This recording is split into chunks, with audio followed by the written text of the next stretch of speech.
Ang iba din sana ay makarinig tungkol kay Jesus. Nang sa gayon, malay mo, may isa palang nakarinig ng usapan ninyo. Sumusumpong ng pag-asa. May kanya-kanyang kahilingan na dala. Hindi alam saan pupunta. At marinig sa iyong mga pagkikwento na kay Jesus mo natagpuan ang sagot sa iyong mga panalangin. Kay Jesus mo natagpuan ang pag-asa, lalo na sa mga panahon na nawawalan ka na nito. Malay mo'y may makarinig.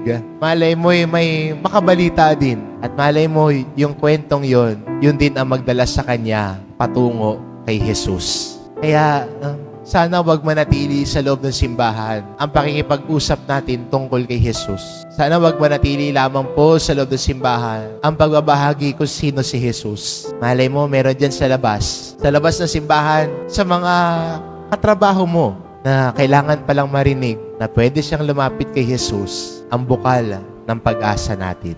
Amen.